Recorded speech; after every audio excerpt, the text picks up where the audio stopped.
शपथविधी पार पडलेला आहे। मला माझ्या नेतृत्वाचा माझ्यावर विश्वास आहे आणि त्यामुळं कुणी किती जरी वाद घातला किंवा असे प्रसंग आणायचे प्रयत्न केले तर यापूर्वी 14 पासून 19 पर्यंत विरोधी पक्ष नेतेपदाची जबाबदारी,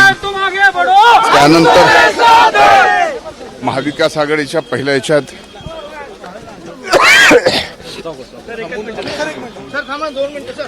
सामाजिक न्याय विभागाची जबाबदारी मिळाली, पुन्हा कृषी विभागाची मिळाली आणि आता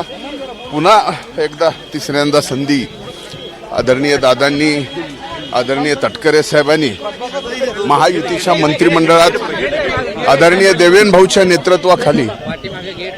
एकनाथरावजी शिंदे साहेबांच्या नेतृत्वाखाली आणि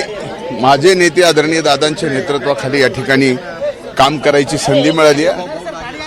एक वेगळ्या भावना आहेत, निवांतपणे बोलेल, पण आता पहिली कॅबिनेट आहे,